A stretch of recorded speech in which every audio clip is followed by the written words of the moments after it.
It wasn't raining when she said yes. It should have been.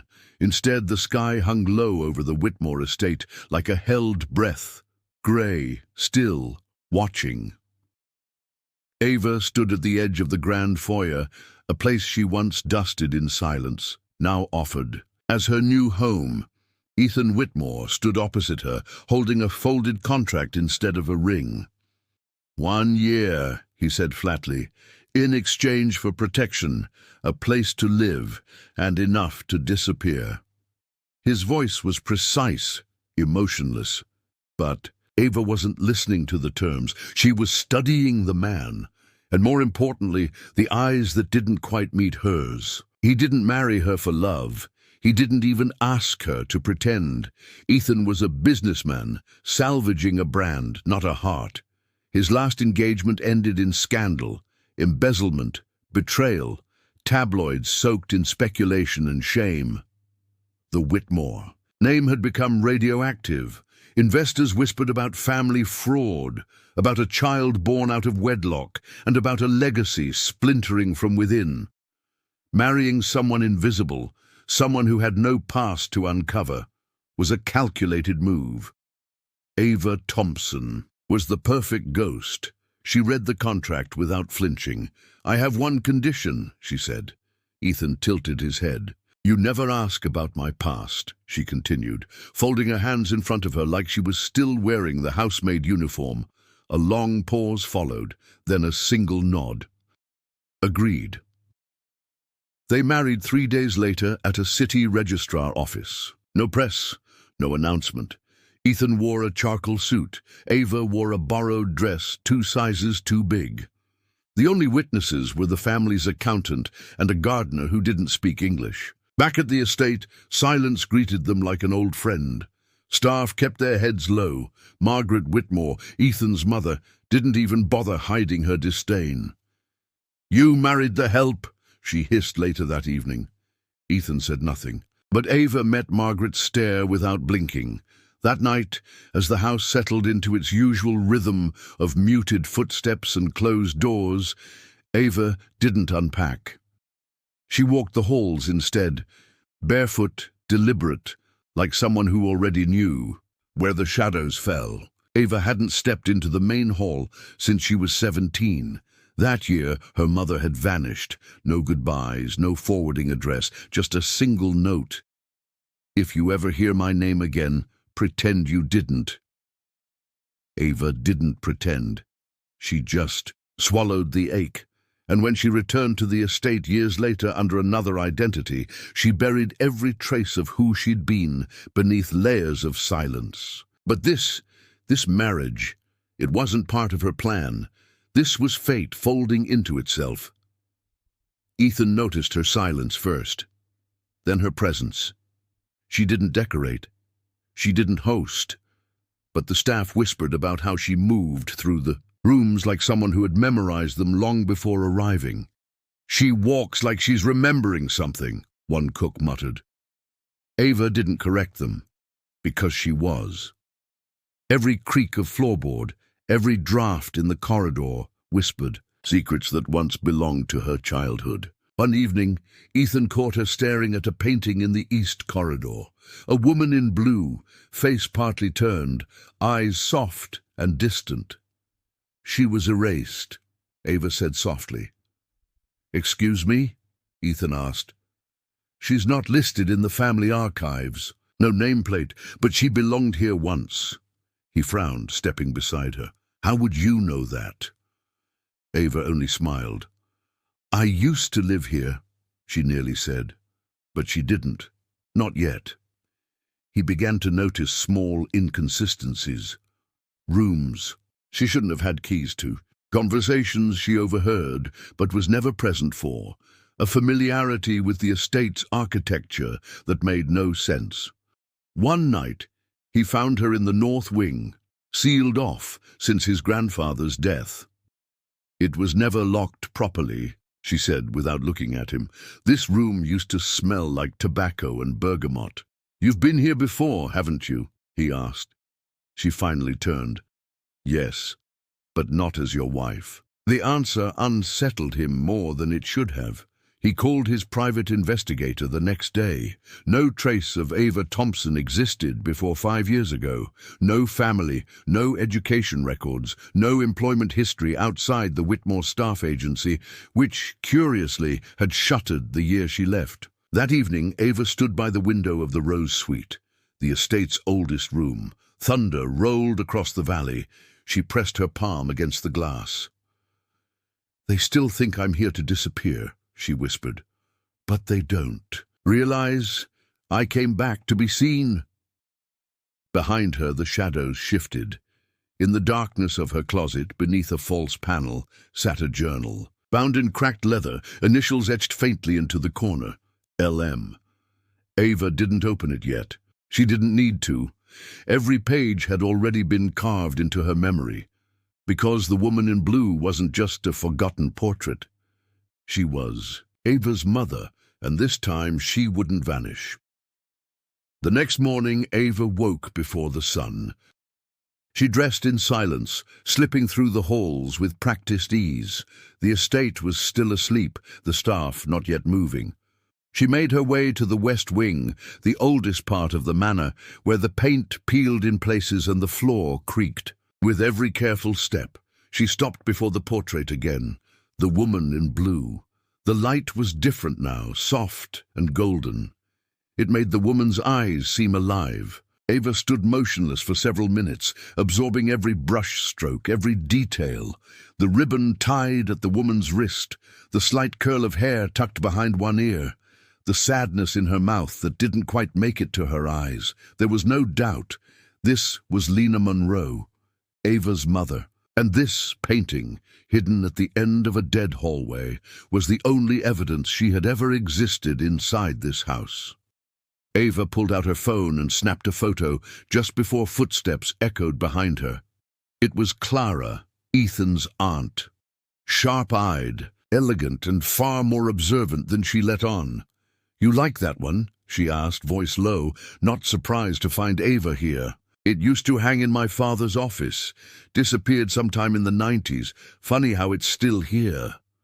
Ava didn't turn. "She doesn't belong in the forgotten wing." Clara stepped closer, her tone shifting. "Neither do you. I think." Back in her suite, Ava opened the journal. The leather crackled in her hands. Inside, her mother's handwriting unfurled across the pages. Tight, deliberate, beautiful. It wasn't a diary. It was a testimony. The first line read, "If you're reading this, I couldn't protect you, but maybe I can help you understand." Ava's throat tightened. She turned the page and kept reading. The entries told a quiet, a tragedy. Lena Monroe had been a maid, yes, but more than that, a confidant, a secret lover to Richard Whitmore, Ethan's father. They had loved in silence, in shadows, until the family found out. Then came the threats, the dismissal, the sudden disappearance. Ava wasn't a scandal. She was a secret buried in velvet and shame. Her mother had written every name, every detail, not for revenge, but for remembrance. That evening, Ava set the journal on the table between her and Ethan. He stared at it silent. "What is this?" he asked. "Evidence," she said. "Of what?" Ava hesitated. "That this house wasn't built on legacy. It was built on silence." Ethan's jaw clenched.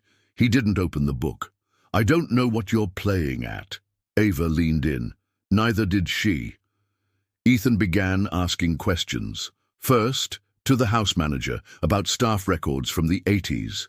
Then to Clara, about portraits removed, documents shredded. But everywhere he turned, he hit stone walls. Either people didn't remember, or they were too afraid to say. Still, the whispers returned. Servants murmured her name in hallways. Some avoided her gaze. Others nodded, like they had been waiting for her return. One gardener, old and bent, pressed a folded paper into Ava's hand without a word. Later, in her room, she unfolded it. A list of names, staff who had worked during Lena's final year. Most had left, one had died, but two lived in the nearby village. Ava made plans to find them. She wasn't hunting for drama. She was collecting memory, piece by piece. Margaret noticed the shift. She confronted Ethan late one night, storming into his study. "She's digging," she hissed. "I don't know what she's looking for, but she's going to ruin us." Ethan said nothing at first, then, almost too softly, "Maybe we deserve it." Margaret slapped the table. "She's nothing." She was nothing. But Ethan didn't respond, because part of him was beginning to wonder if Ava was everything. That night, Ava returned to the West Wing. The portrait was gone. She stood in the empty space, breathing hard. "You erased her again," she whispered. But this time, Ava had proof. The journal, the photo, the names, and the voice inside her that refused to be silenced. In the quiet of the hallway, the floor beneath her feet felt like it was waiting to speak again. Ava lit a candle. In her room, she opened the journal to the entry where her mother had described the day she was forced to leave. "They gave me money. I didn't take it. I told them my daughter would know who I was. One day, she'd walk back through that door, and she'd remember." Ava pressed her palm to the page. "I'm here, Mom," she said aloud. "I remember." As the candle flickered beside her, the storm outside rolled in slow and steady. The house didn't creak that night. It breathed. And somewhere in its deepest corners, something began to shift. The village was 15 minutes away by car, a quiet place where time moved slower and faces rarely changed. Ava didn't drive often, but this trip was different. She clutched a yellowed envelope with two names written in faded ink: Eliza Roan and Walter Kemp. Both had worked at the Whitmore estate during the year her mother disappeared. If anyone still remembered, it would be them. Eliza lived in a modest cottage behind the old church. Her hands trembled as she opened the door, but her eyes widened when she saw Ava. "You look just like her," she whispered, stepping aside. Inside, the house smelled of herbs and thyme. Ava showed her the journal. Eliza didn't read it. She didn't need to. "Lena was kind," she said. "Too kind for a place like that. She trusted the wrong man and paid for it." "What happened to her?" Ava asked softly. Eliza's mouth tightened. "One night she came back from the main house shaking, said she'd been warned, either leave quietly or risk losing you. She was scared. But she stayed another week, just to hide things. Papers, letters. Then she vanished, just like that. No one asked. We were told never to mention her again."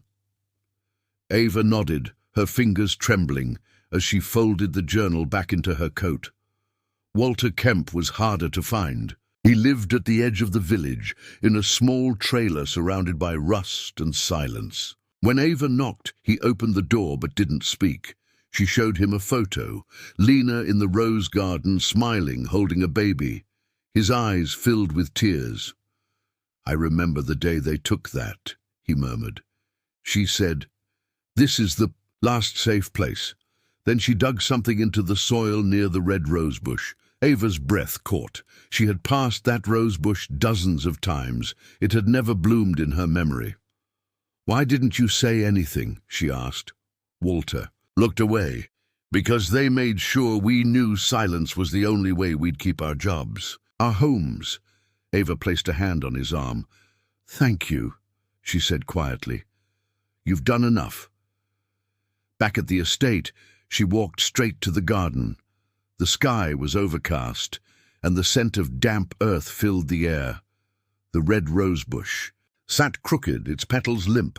She knelt, fingers digging into the dirt. Beneath the soil, her nails struck something hard, metal. She cleared it with trembling hands, a small, rusted box. It creaked open with effort, revealing letters wrapped in oilcloth, still intact. At the top was a note in her mother's handwriting. "For when the truth is safer than silence." Ava sat back, heart pounding. She read the letters one by one. Confessions, details of meetings with Richard, notes about the threats, copies of old telegrams. One envelope held a certificate with Ava's birth name and, faint but legible, the name of her father, Richard Alcott Whitmore. Ava stared at it, her vision swimming. The air seemed to pull away from her lungs. She had never wanted proof, but now that she had it, the weight of truth settled on her shoulders like lead. That night, Ethan found her by the fireplace, papers spread across the rug. "What is this?" he asked. Ava looked up, eyes red. "This is your father's daughter." Ethan scanned the documents, paling. "That's not possible." Ava shook her head. "But it is, and your mother made sure no one ever found out." He dropped onto the couch, disbelief painted across his face. "You're saying we're related?" She nodded slowly. "Half. Through him. I didn't know for sure until today." Ethan ran a hand through his hair. "Jesus Christ!" Ava stood. "This isn't about you and me. It's about a woman who was erased, and a daughter they tried to erase with her." The next morning, Margaret cornered Ava in the east hallway. "Stop whatever you think you're doing," she said, voice cold. "You don't belong here." Ava didn't flinch. "No, I don't belong in silence. That's where you wanted me. That's where you put her." Margaret's lips curled. "She was a mistake." Ava leaned in. "Then so am I, and I'm done hiding." Later that day, Ava met with Clara.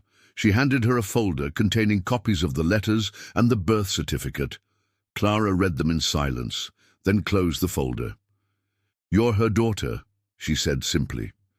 "Yes," Ava replied, "and I want her back, in name, in memory, in every way she was stolen." Clara nodded, her voice low. "Then let's start unburying the past." That evening, Ava returned to the rosebush. She knelt again, pressing her hand to the earth. "You said this was your last safe place," she whispered. "It still is, but I'll make the whole house safe, Mom, for you, for every woman they tried to silence." Behind her, a single rose began to bloom. The day began like any other, soft grey light spilling through the curtains, quiet murmurs in the kitchen, and the ticking of the old grandfather clock in the main hall. But something had shifted, an energy in the air, as if the house itself sensed what was coming. Ava stood by her window, watching the staff move below.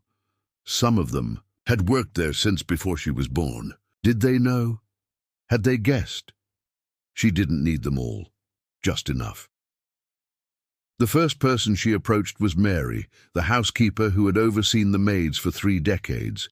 Mary was quiet, loyal, and meticulous, traits that made her both dangerous and valuable. Ava handed her a photograph, Lena Monroe holding a baby standing near the rose garden. Mary's lips parted. "I haven't seen this in 30 years, she whispered. "We were told she left willingly." Ava met her eyes. She didn't. Mary didn't ask questions. She simply said, "What do you need?" Ava exhaled slowly. "The truth, and people who will help me tell it," Mary nodded once. Later that afternoon, Ava met with Clara again. They sat in the parlor over lukewarm tea, documents spread between them. "If you go forward with this," Clara said, "you'll be attacking the family name. Margaret will strike back." Ava looked out the window. "Then let her. I've spent my life being invisible. I'm not afraid of being seen anymore." Word spread quietly. A few older staff members began slipping Ava notes, dates, names, small pieces of memory. One man left a sealed envelope outside her door. Inside was a photocopy of a ledger from 1992. It showed a large payout labeled Discretion Fund, signed by Richard Whitmore.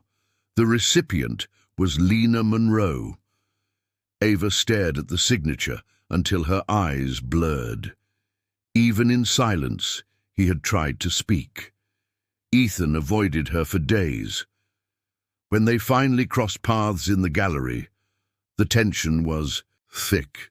"You're unraveling everything," he said. Good, Ava replied. It needs to be unraveled. He stepped closer, voice low. Do you even care what happens to this family? Ava's eyes hardened. Did they care what happened to mine? The silence that followed was deafening. Margaret made her first move that evening. She summoned Ethan, Clara, and the estate's attorney to the West Wing. She's unstable, Margaret declared. We need to remove her. Legally. Quietly, annul the marriage if necessary. Ethan stood in the corner, arms crossed. Clara narrowed her eyes. And how exactly will you explain that to the board? Margaret sneered. The board doesn't care about shadows, they care about headlines. Ethan didn't speak, but something in his posture shifted. He was beginning to choose. Ava, unaware of the meeting, sat in her room, scanning old blueprints of the estate. She was looking for something, anything that might prove her mother had lived there longer than officially recorded. In a margin, she found a penciled note. LM requested storage key for attic, Oct, 1991. Her heart raced. The attic. She hadn't checked there yet. That night she climbed the narrow steps with a flashlight. Dust coated every surface. Forgotten trunks, covered furniture, crates sealed with yellowed tape. Near the far wall, she found an old steamer chest with initials. Carved into the wood, LM. She pried it open. Inside were linen uniforms, a broken music box, and a bundle of letters. Most were addressed to no one, but the final envelope was marked, "For her." Inside was a letter written in shaky hand.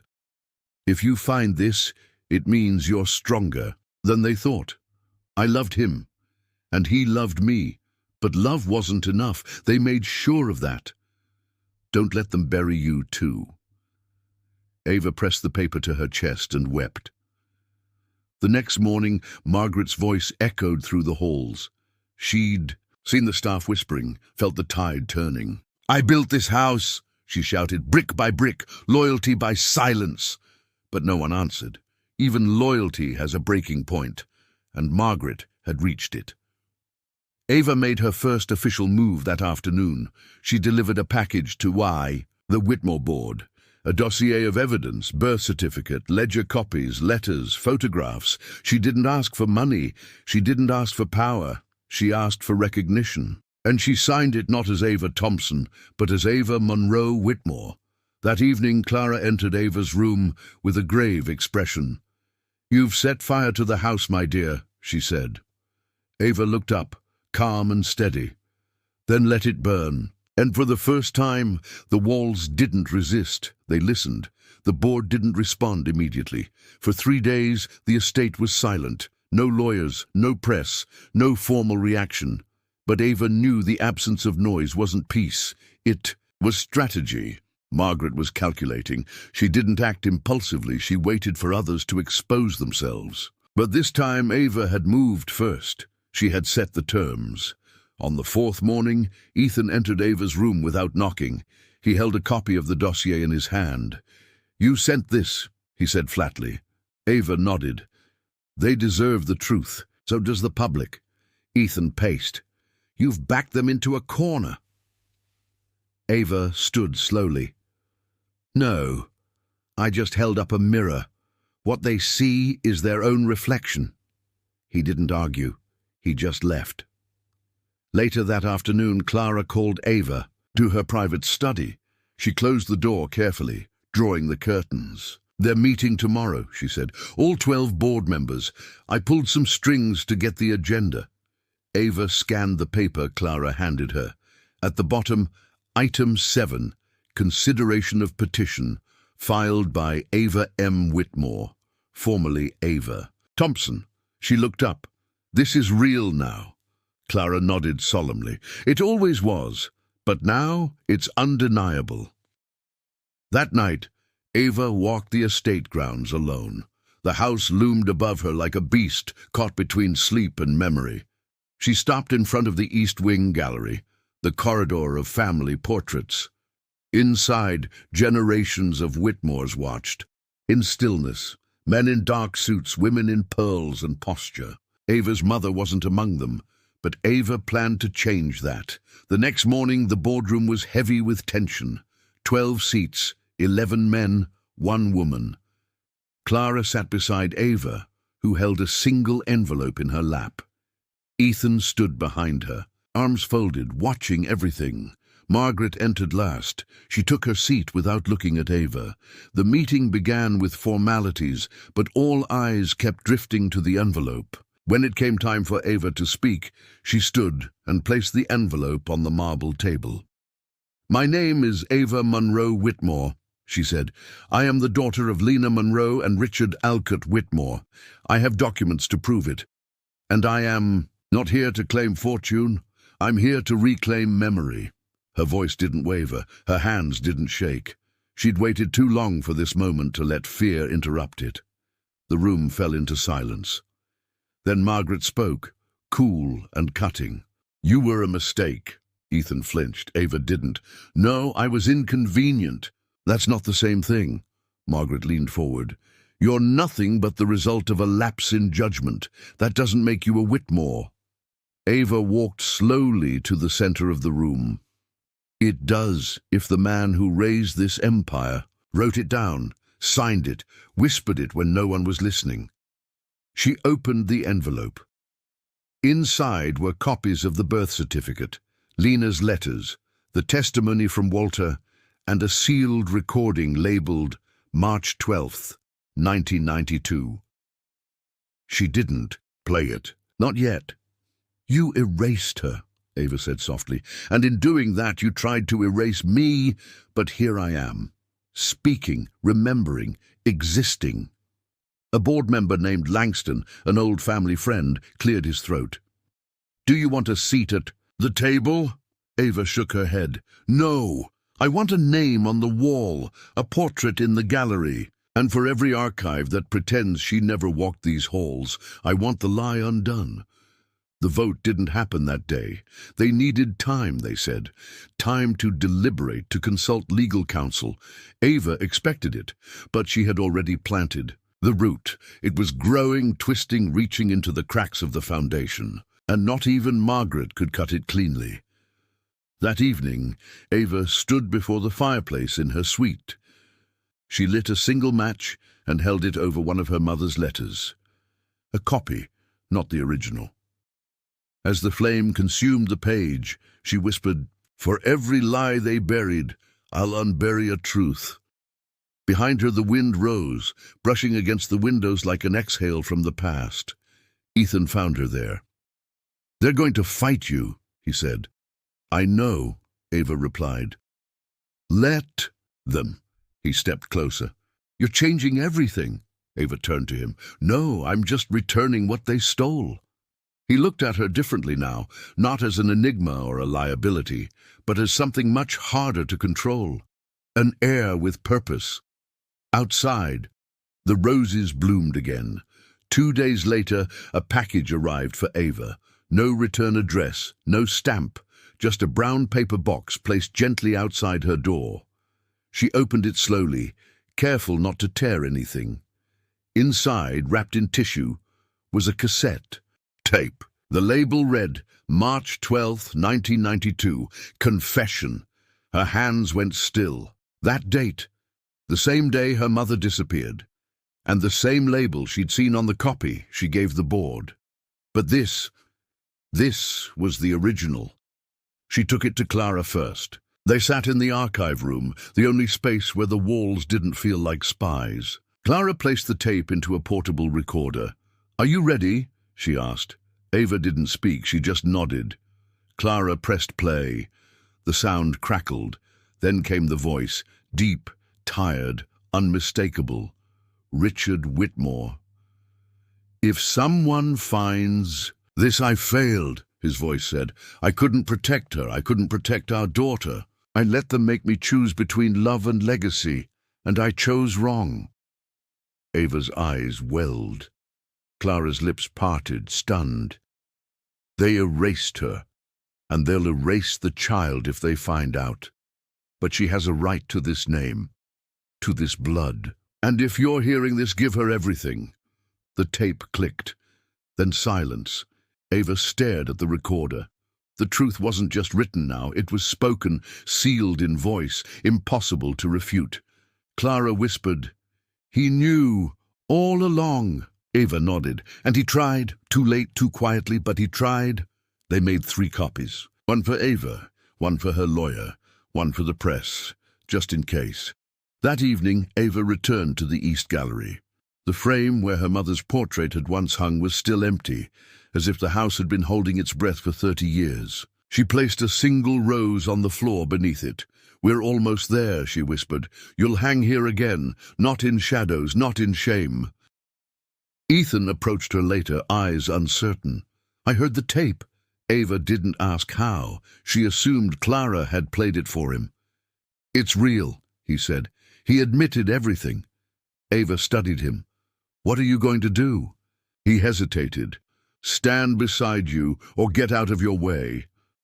Ava smiled faintly. "Then get ready, because I'm not stopping." The next morning, Margaret made her final move.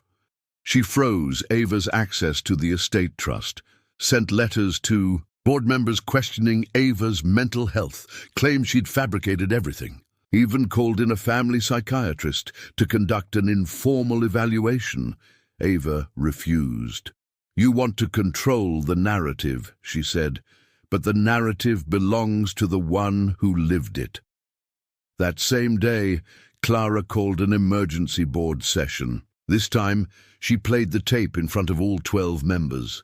Some turned pale. One wept. Margaret stood and stormed out halfway through, but the vote was scheduled: public recognition of Ava as Richard's daughter and restoration of Lena Monroe to the family records. It was set for Friday, but Thursday night the archives caught fire. Ava received the call just after midnight. Flames poured from the city office where historical documents were kept. Firefighters shouted through radios. She arrived in time to see the roof collapse. Decades of records gone in smoke. Clara met her there, eyes wild. "This wasn't an accident," Ava nodded. "Of course not. The documents were gone, but not the truth. Ava still had the copies, the testimony, the tape. And she had something stronger than evidence. Momentum. People were watching now, waiting, listening. The press had started asking questions. Anonymous tips had begun leaking the story. Ava didn't need to break the silence. She just needed to outlast it. The next morning, she stood in front of the estate gates, press swarming around her. She held a single envelope. "Inside is a confession from Richard Whitmore," she said calmly. "It proves that he fathered me, and that my mother, Lena Monroe, was not a secret to be hidden, but a woman this house tried to erase." A reporter shouted, "What do you want now?" Ava looked into the lens. "Justice isn't a check. It's a record, and I'm here to write it." Inside, Margaret watched from the window, her glass of wine untouched. "She was never supposed to win," she whispered. But even she knew now. Ava hadn't just returned to the estate. She had taken it. The vote passed with a majority: 9 board members in favor, 3 against, 1 abstention. The decision was formalized with signatures, notarized minutes, and a press release so carefully worded it almost erased the pain behind it. Ava Monroe Whitmore is hereby recognized as the daughter of Richard A. Whitmore, and Lena Monroe is to be reinstated in the family record. But there was no celebration. Not yet. Ava didn't care about the legal language. What mattered was the final line. "A portrait shall be commissioned and placed in the East Gallery." Her mother would finally return to the house that tried to forget her. Ava stood outside the boardroom as the members filed out. None met her eyes, except for Clara, who squeezed her shoulder and whispered, "She's watching, and she's proud." But Margaret remained quiet. She didn't show up for the vote. She didn't issue a statement. And when Ethan confronted her in her suite, she simply said, "It's over. She's won." Ethan, surprised by her resignation, asked, "Why not fight harder?"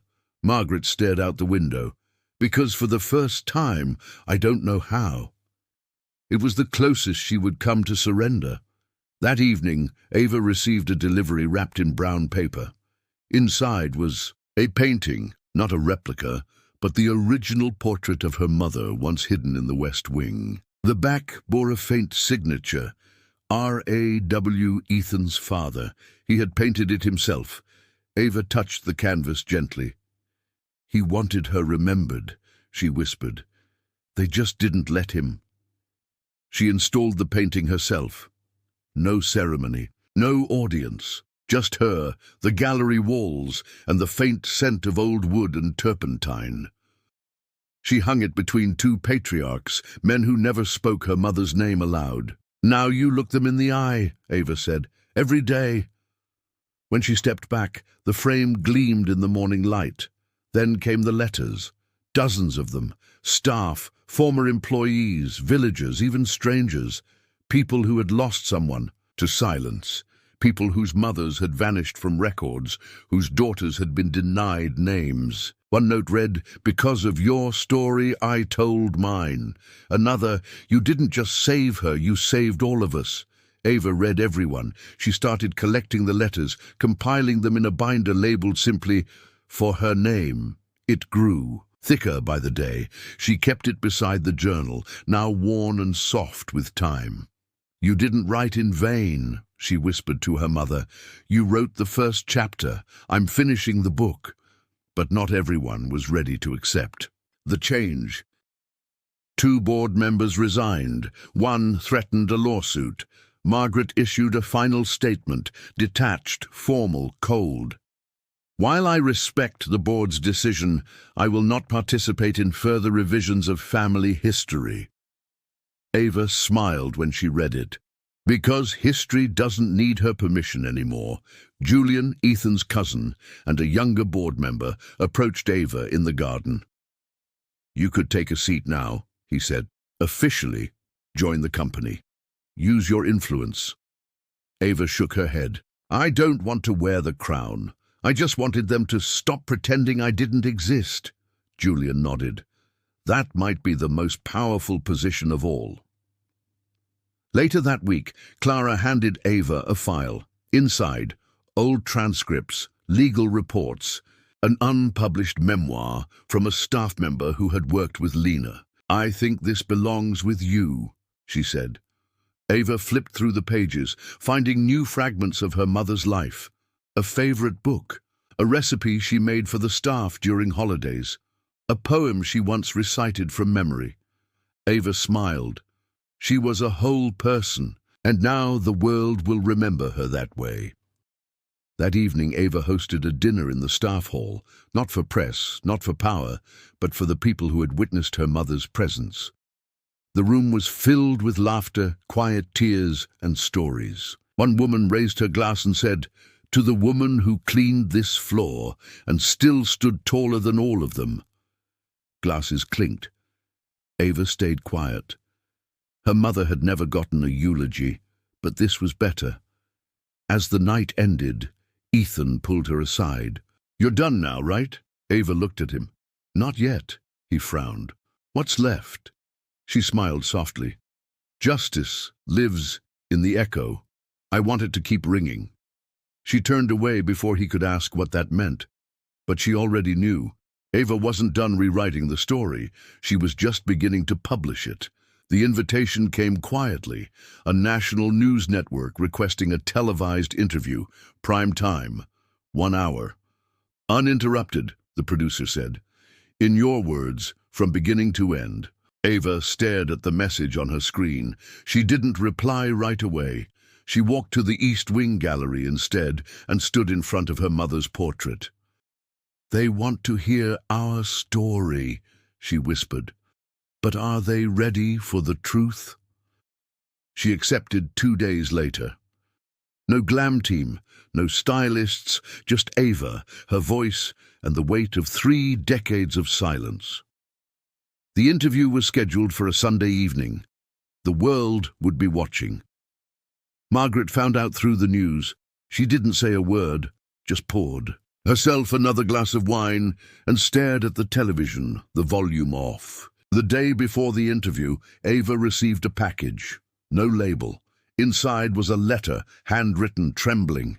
It read, "You don't know me, but I knew her.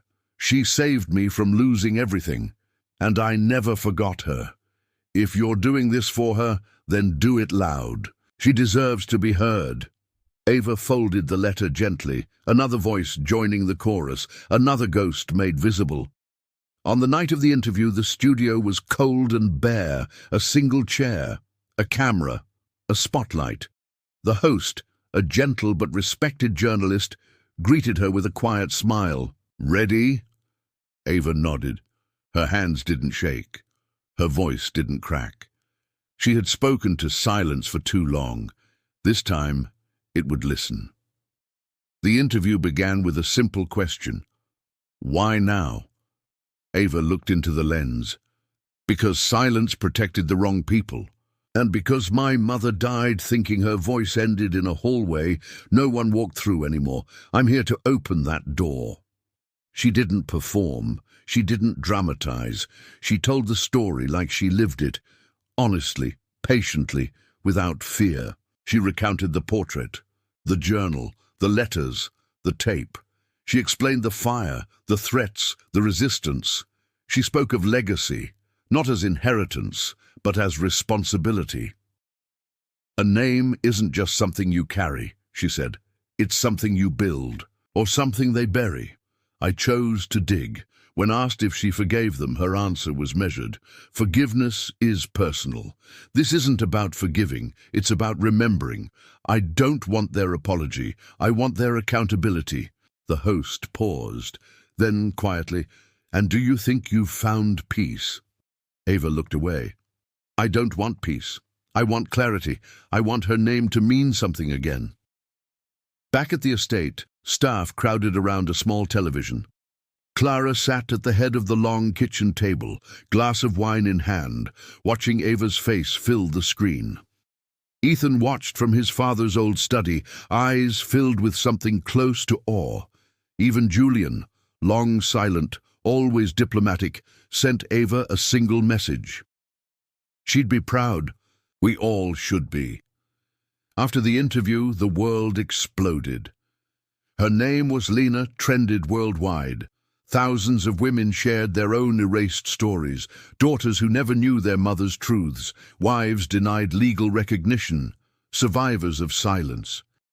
Ava's story became a symbol, not of revenge, but of reclamation, a call to memory, a war cry in the form of a whisper.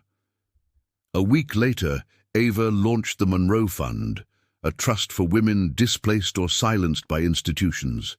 Legal support, counseling, housing, no fanfare, no ribbon cutting, just action. Her motto, "Truth is its own inheritance." Within days, donations poured in. The fund became more than a foundation. It became a movement. And still, Margaret refused to speak. She remained, locked in the cottage on the far edge of the estate. But Ava received one last envelope. No return address, no signature. Inside were 4 words, "You were always right." Ava read them once, then burned the letter, not out of anger, but to close the chapter. She wasn't looking for guilt. She was looking for ground, to stand on, to grow from, to build something new. Ava never moved into the master suite. Despite being legally acknowledged, despite the staff offering to help her transition into the rightful rooms, she declined. Instead, she returned to her mother's old quarters, a modest set of rooms tucked behind the west corridor, untouched for years. She cleaned it herself. No maids, no ceremony. She opened the windows wide and let the wind carry the dust away. "We're home," she whispered to the empty space. "For real this time." She converted the room into an archive, shelves lined with journals, legal files, photos, testimonies, and scanned letters. At the center sat a single glass case, housing the cassette tape from Richard next to her mother's original journal. Ava installed a small screen beside it. Visitors could press a button and hear Richard's voice crack over the word daughter. The house, once a vault of secrets, now spoke through every page and echo. She didn't charge admission. She didn't limit access. She invited historians, researchers, students, survivors. "Come read the truth," she said. "We're done hiding it." The walls, once covered in curated fiction, now held raw memory. Every document, every object was a counterweight to decades of erasure. Ethan visited the archive often. Sometimes he stayed late, just sitting, watching visitors file past the displays. "It feels different now," he said one evening. Ava didn't look up from her desk. "It is different." He walked closer. "You know you could take control of the estate. Legally. No one would stop you." Ava smiled faintly. "I don't want the crown. I just want it to stop hurting people." Julian stepped down from the board the following month. He said it was time for younger voices, braver ones. On his way out, he handed Ava a manuscript, The Inheritance of Silence, How One Woman Made the House Speak. He listed himself as editor. The author, Ava Monroe Whitmore. She didn't ask how he wrote it. She didn't need to. It wasn't about her. It was about truth. And Julian had finally chosen to print it. Clara stayed on. Her voice, once polite and peripheral, became central. "We're the keepers now," she told Ava during a quiet evening. "Not of power, but of memory." Ava nodded. "And memory doesn't fade. It sharpens." Together they created protocols to maintain the archive. Open access, rotating staff, no gatekeeping. "Let the truth breathe," Ava said. "It knows what to do." Margaret never returned to the estate. She remained in the distant cottage, unseen, unmentioned. Occasionally a staff member would spot her walking the garden perimeter, her posture still regal, her eyes still scanning. But the weight of silence no longer protected her. It had turned into exile. One autumn morning, a girl arrived at the estate, 17, thin, with tired eyes and a paper in her hand. The receptionist led her to Ava. The girl said nothing at first, just handed over a note. It read, "They said you'd understand." Ava nodded. "I do." The girl whispered, "Can I stay?" Ava replied, "Not forever, but long enough to remember who you are." The archive became more than a room. It became a refuge, a reckoning, a resurrection. Ava didn't lead like a monarch. She guided like a witness. She never raised her voice. She didn't have to. People came not because she demanded loyalty, but because she restored dignity. That was rarer and harder. Letters continued arriving. A housekeeper from 1978, a nurse from 1994, a gardener from the East Wing who once heard Lena singing through a cracked door. Ava catalogued them all. No memory too small, no name too late. Every Thursday evening, she lit a candle beneath her mother's portrait. A private ritual, no audience, no script, just fire and presence. "We're still here," she'd whisper, "and they're still listening." One night, Clara joined her. Another week, Ethan stood silently beside her. Then 2 staff members. Then a visitor. Over time, it grew into a circle of light. Memory became community. The mansion's heartbeat changed. Where fear once dictated pace, honesty now shaped the rhythm. The house didn't shrink anymore. It expanded. Ava walked its halls without apology, without disguise. She wasn't the secret child. She was the living truth. And the walls, after so many years of choking silence, had finally learned how to echo her name back. Ava didn't announce her departure. She simply packed a canvas bag one quiet morning, placed her mother's journal in her coat pocket, and walked to the estate gate. There were no goodbyes, no ceremonies. The house, now finally at peace, didn't resist her steps. She paused once, at the East Gallery, pressing her fingers gently to the frame of Lena Monroe's portrait. "You've been seen," she whispered, "and I'm no longer hiding behind you." She left the keys with Clara. "It's yours now," she said. "Not the house, just the truth inside it." Clara nodded, tearful but strong. I'll guard it. Every page, every name." Ava smiled. "Guard it, yes, but share it too." Then she turned and walked away, the gravel path crunching beneath her boots like the sound of closure. Ethan caught up with her at the gates. "Where will you go?" he asked, breathless. Ava looked toward the horizon. "Forward." He hesitated. "You could stay. We could—" She stopped him with a soft look. "Some stories don't need romance to end right. They just need resolution." Ethan exhaled slowly. "You changed everything, you know." Ava shrugged gently. It needed changing. She moved to the city, found a small flat on a quiet street with creaky floors and sunlight in the mornings. There she opened the Monroe Center, a legal and emotional support hub for women erased by systems, names stripped from records, voices drowned by legacy. No marble floors, no boardroom tables, just books, warmth, and a promise. "You're not invisible, not anymore." The center grew slowly, organically. A mother who'd been denied parental rights. A woman whose abusive past had been sealed without consent. A girl who ran from a family that never used her name correctly. Ava didn't offer rescue. She offered recognition. "I won't save you," she told them, "but I'll help you save yourself." Her voice, calm and grounded, became a kind of lighthouse, not loud, but always lit. Clara visited monthly. They'd sit by the window, drink tea, and talk about the archive, about new visitors, about old letters newly uncovered. Sometimes Ethan joined. He never stayed long. But when he did, he brought wine and silence. They never discussed what could have been, only what was. "Some endings," Clara once said, "don't need more than clarity." Ava nodded. "And choice." Margaret never reached out again. Ava received one final letter from her. 4 words, handwritten in cursive. "You were always right." No signature, no flourish. Ava didn't reply. She placed the letter in the Monroe Center's wall of shadows, a space dedicated to those who once denied the truth. But no longer. Could. Some apologies aren't owed, only read. The estate continued without her. The archive became a national point of reference.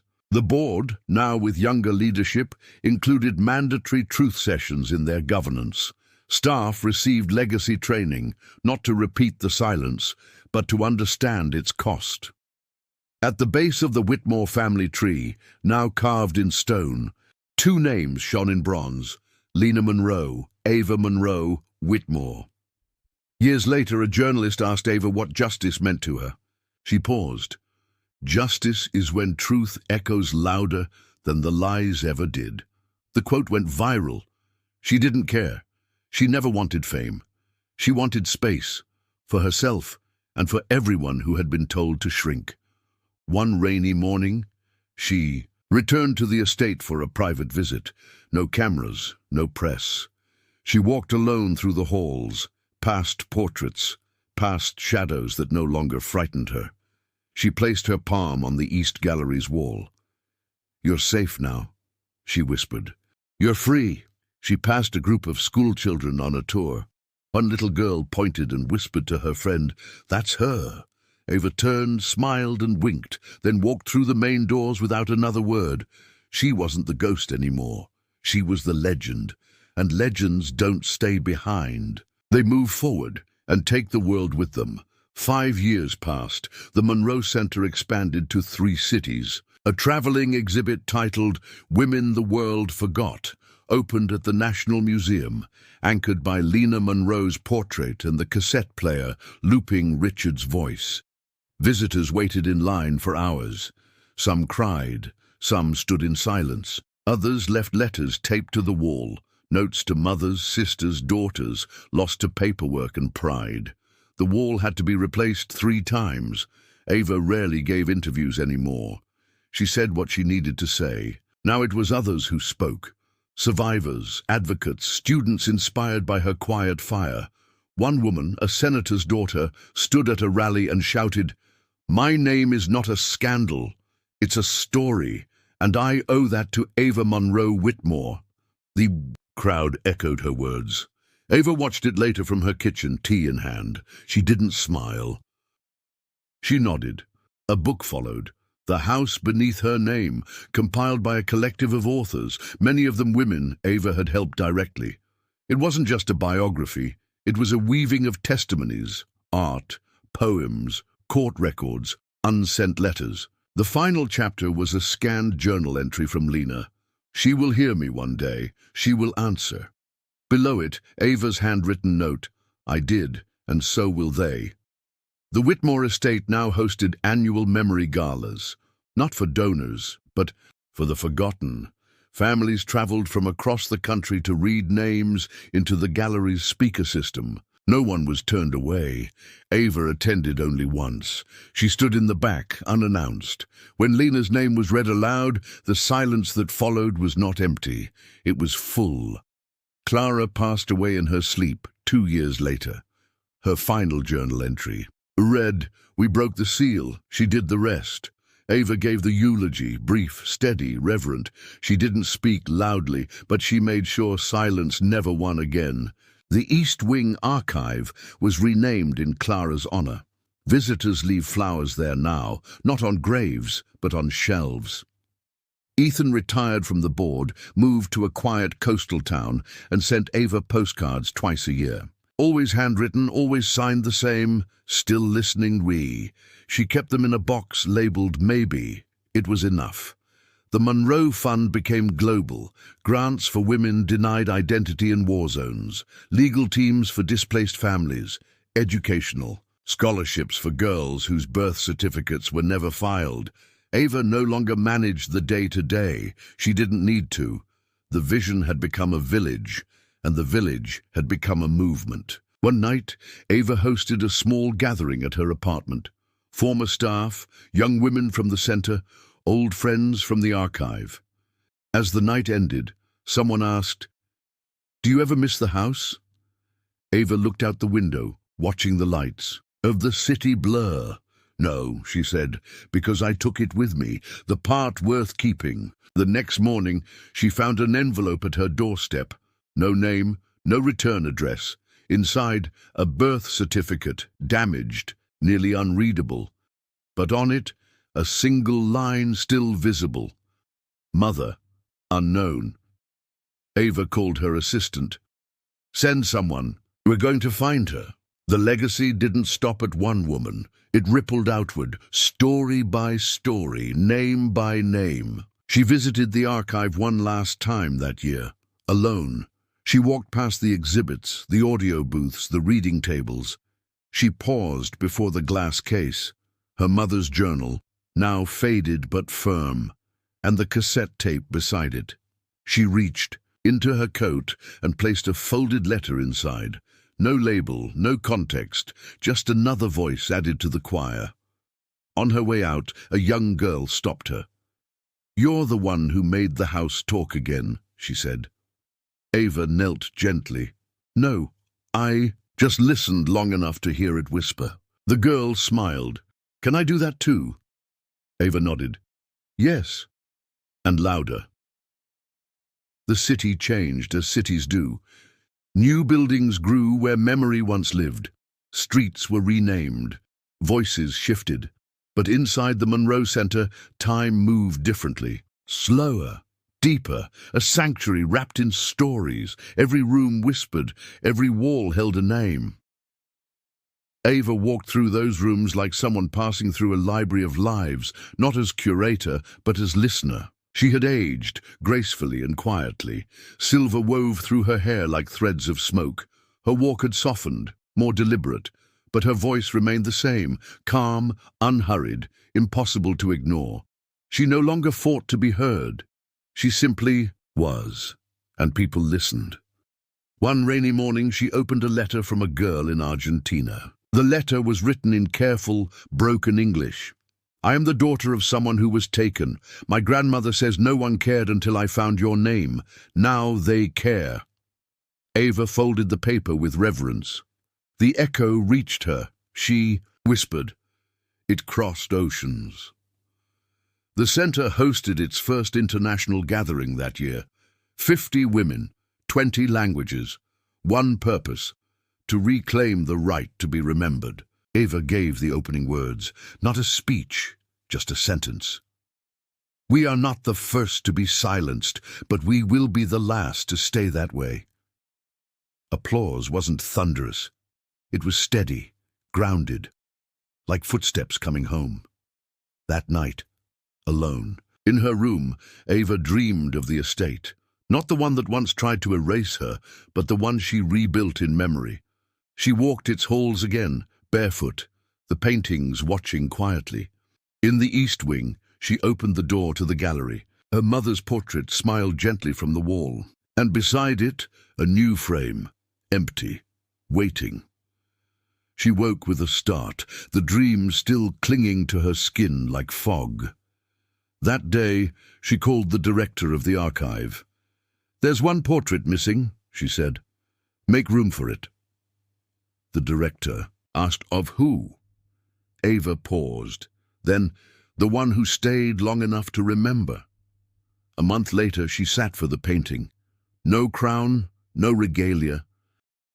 Just Ava in a simple grey coat, holding her mother's journal in one hand, her other resting on a wooden table carved with names. The artist captured her as she was. Not heroic, not tragic. Human. Present. The portrait was shipped in silence and hung in the east wing next to Lena. Visitors often stood before the two of them for hours. 2 women, 2 timelines, 1 story. Not long after, Ava began writing again, not letters, not speeches, but stories. Short, quiet ones about people who refused to disappear. She published them under a pseudonym, A.M. Witt. The initials became a whisper among literary circles. No one could prove it was her, and she never confirmed it. Some truths are sweeter left in shadows. The staff noticed she spent more time at the windows now, watching, not out of fear, but gratitude. "Look how far we've come," she once told a colleague. "Look how loud we've become without ever shouting." Her laughter was rare, but when it came, it stayed in the room long after she had gone. On the 10th anniversary of the Monroe Fund, Ava declined all interviews. Instead, she released a single statement, just one line. "Thank you for listening." No signature, no logo, just that. And it trended for days. But Ava didn't check. She was planting lilies in the courtyard of the original center, her hands dirty, her silence intentional. That evening she lit a candle under her mother's portrait again, alone, like always. But as the flame flickered, she whispered something different. "You're not just heard, you're answered." She closed her eyes. The walls didn't creak, they breathed, and from somewhere deep in the house, be it memory, wind, or soul, came a faint whisper back, "I know." Spring returned late that year. The trees held tight to their buds, reluctant to bloom. But inside the Monroe Center, the seasons had already changed. Children ran through the courtyard now, their laughter bouncing off stone and glass. New murals covered the once blank walls, portraits of women unnamed, now immortalized by brush and color. Ava watched from a bench near the lilies she planted last fall. She was older now, slower, but no less certain. The newest branch of the center had just opened in Kenya. Another was underway in Poland. Ava didn't travel much anymore, but she read every report, every story. Each new testimony reminded her that the house she'd built, this legacy of memory, was no longer hers alone. It belonged to the voices it protected. One day, she received a call from a filmmaker, a woman whose mother had fled political persecution. "I want to tell your story," she said. Ava hesitated. "I'm not the story anymore." But the woman replied, "You're not. We are." That night, Ava wrote a single sentence in her journal. "When your story becomes someone else's, you've done it right." The script was developed quietly, then filmed with care. No embellishments, no sensationalism. The final scene showed a little girl staring up at her mother's portrait. "She made the house speak again," the narrator said, "and then taught the world how to listen." Ava attended the premiere in a modest theatre. She sat in the back. No one noticed her. That was how she liked it. After the credits rolled, the crowd stood in silence. Then applause. Ava slipped out before anyone could ask questions. She walked home in the soft dark, the city lights warming the street. Like old memories, her steps weren't hurried. They were patient, measured, like someone who knew the way home no longer had to rush. Back at her flat, a package waited at her door. No return address, just a sealed envelope inside. A girl's photograph, brown eyes, braided hair. A note: "She was mine, but no one believed me until your story made mine possible." Ava sat down, tears slipping down her cheeks. This was why she stayed, not for power, for impact. Ava began a new project, the Garden of Names, an open-air memorial where stories would be etched not in stone, but in living trees. Each sapling would be paired with a plaque telling a woman's lost or silenced story. No hierarchy, no spotlight, just rows of growing things, proof that memory could take root. The groundbreaking was quiet, no ribbon. Just a few staff, some dirt, and one story planted in the soil, Lena Monroe's. Ava read the plaque aloud. She was not a whisper. She was the beginning. The first tree was a weeping willow, strong, soft, and impossible to ignore. Ethan sent flowers, a card. I walked through the gallery again. "Your frame holds more than a portrait now. It holds purpose." Ava smiled. She wrote back, "Purpose blooms best in shadow." Volunteers arrived weekly now. Teenagers, retirees, survivors. They tended the garden, planted new names, shared stories over coffee and soil.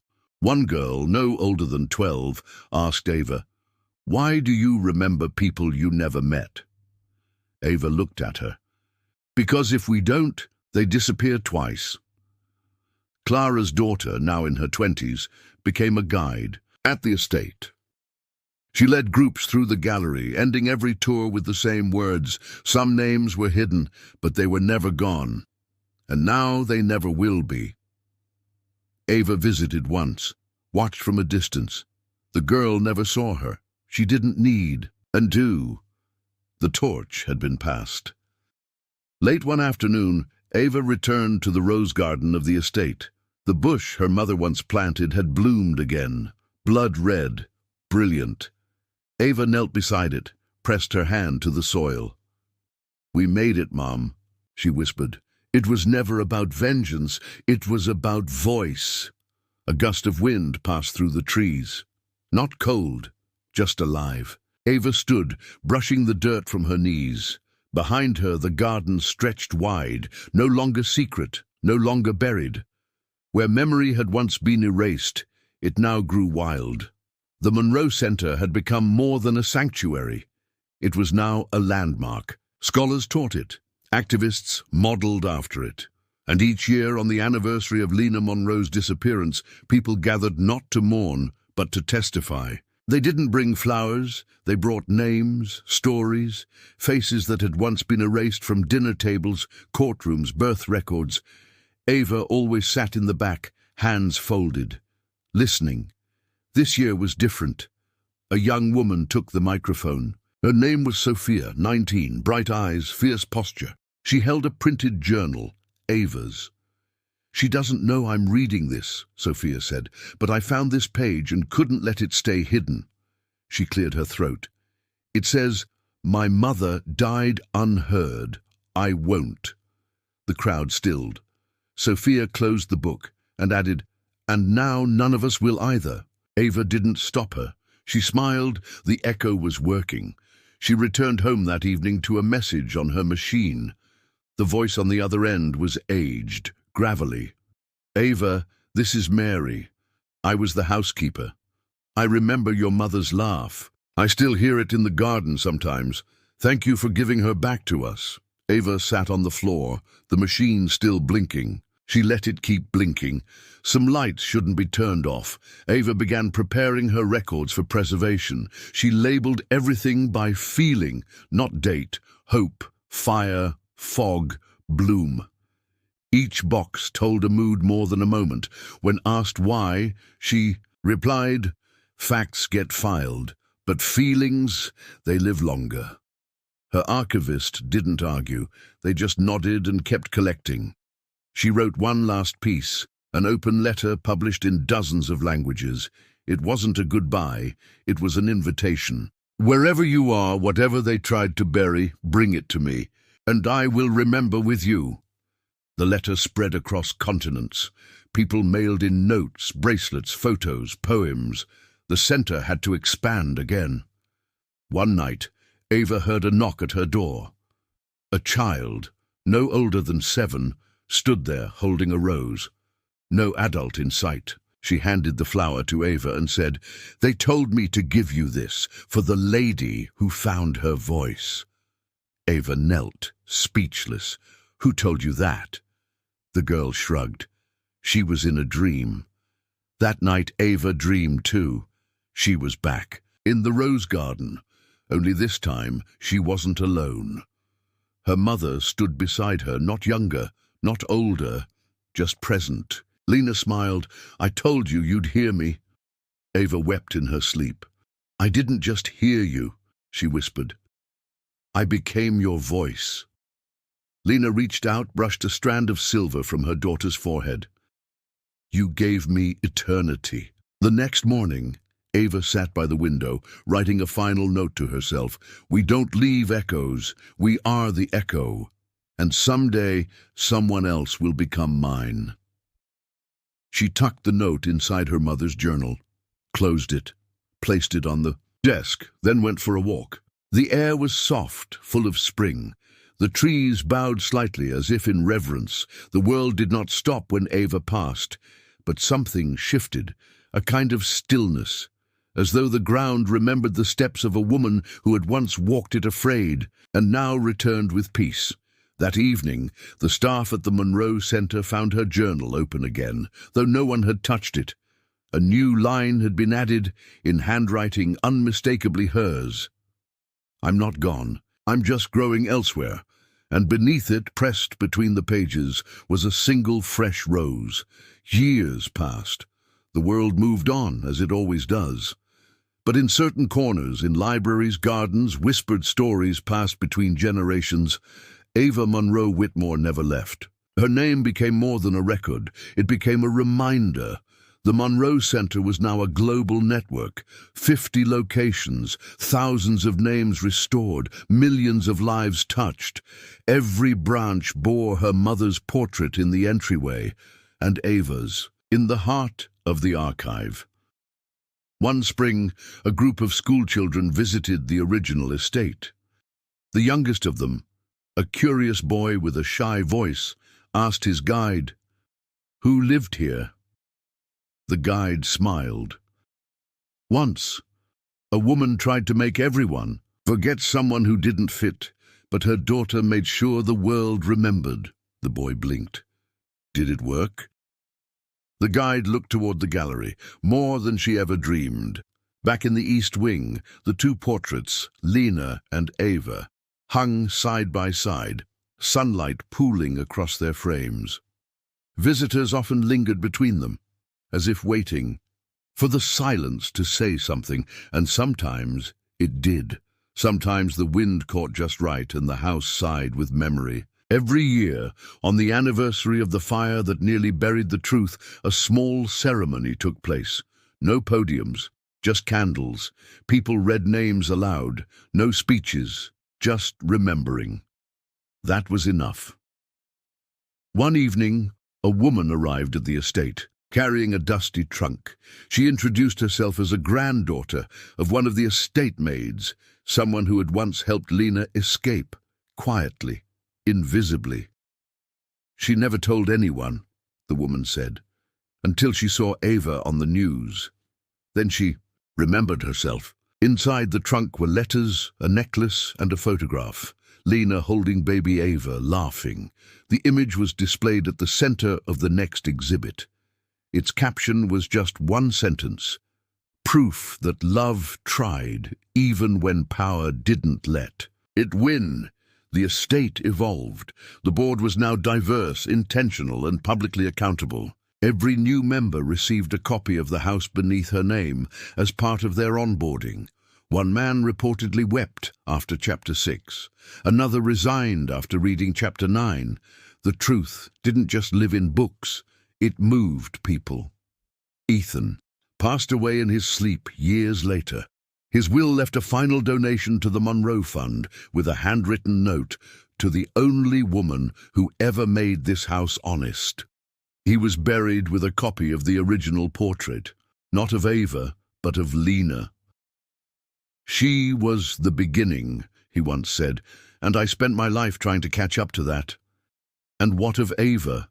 Her grave doesn't say much, no grand titles, no etched dates of power or awards, just a bench nearby and a plaque that reads, "She listened, she answered.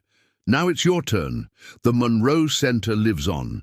The archives still welcome stories. The garden still grows. And in quiet rooms all over the world, people sit down with trembling hands and open old journals. They write names, they write truths. They leave the door open because Ava taught them one thing above all. That memory once named never dies again. If you've made it this far, let us know what you thought about the story. Rate it from 1 to 10 in the comments. We'd love to hear your thoughts. And if you're not subscribed yet, don't forget to subscribe to catch all our upcoming stories.